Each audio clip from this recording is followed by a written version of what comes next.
ये दुईट कार्यक्रम सह ये कृषि प्रधान आत्मलिक अंचल मुझे कलेक्टर को पचार के बुझुली हम आत्मलिक ब्लॉक सातकोशियार उन्नयन पाई भारत सरकार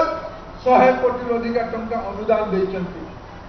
अनेक व्याघ्र प्रकल्पर जो गाँ सब अच्छी गुड़िया कथा ता भितर भी लुप्त अच्छी गत थर ये आसीला बेले सातकोशी आसीला बेले जिलापाल को दायित्व देकी जाइए जार अनुधान करूँ फिर सातकोशिया अलगा किए बसवा व्याघ्र प्रकल्प टाइगर प्रोजेक्ट रे लोक मान मन भर जो कथा अच्छी शुणा ताकर युक्तियुक्त कथा को समाधान कर रास्ता बाहर करवा खूब शीघ्र ये अप्रैल भितर मुझे जिलापाल सामने आत्मलिक सब डिविजन अनुगुण सब डिविजन